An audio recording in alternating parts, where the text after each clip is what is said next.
Should voting be compulsory? This is a question that has dutifully plagued organized societies around the world. To cite The Insider, 2 countries leading in voter turnout are Belgium and Turkey, according to Pew Research data. In their most recent elections, those countries saw turnouts of 87% and 84%. The 2012 US presidential election saw just 55% of people rocking the vote. Political scientists worry about this because older and wealthier Americans vote more than anyone else. This means leaders' policies are more likely to favor their interest over other groups. It's called class bias. It is our moral obligation as Americans living in a democratic society to endorse and advocate for the rights of all Americans, including those who do not have easy access to voting or face obstacles often put in place by biased government officials. I'll point to a more local example, the racist Georgia voting laws. According to the AJC, Democrats and voting rights activists have branded Georgia's new election law Jim Crow 2.0, the modern equivalent of voter suppression tactics that disenfranchised Black Americans for nearly a century after the Civil War.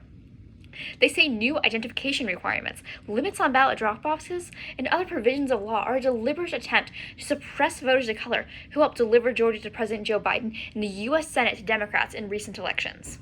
Republicans wrote Georgia's voting laws, and those laws were just fine until Republicans started losing elections because of the high turnout of Black voters and voters of color writ large, says Seth Brigham of Fair Fight, a voting rights group.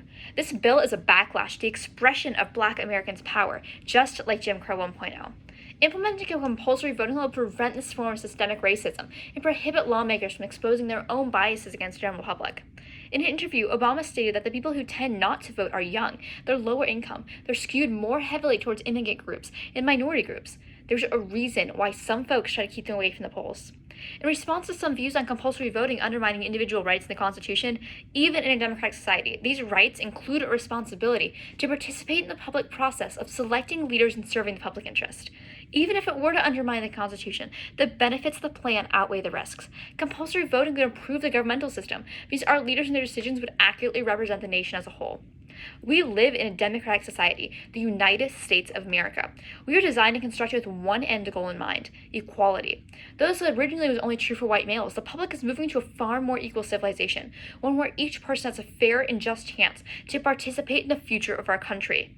Some may go as far to call this idea a form of socialism, but socialism does not define our bit of humankind, but the American morals and values of opportunism and social equity do apply to this situation, as well as each social function the general public engages in. We cannot continue living in a balanced pit that we are currently stranded in. Making voting compulsory is necessary to ensure the political opinion of all Americans is carefully considered before our nation is led by a person that does not express the opinions of all of our citizens. This is not a form of totalitarianism, but a new wave of free constitutional expression.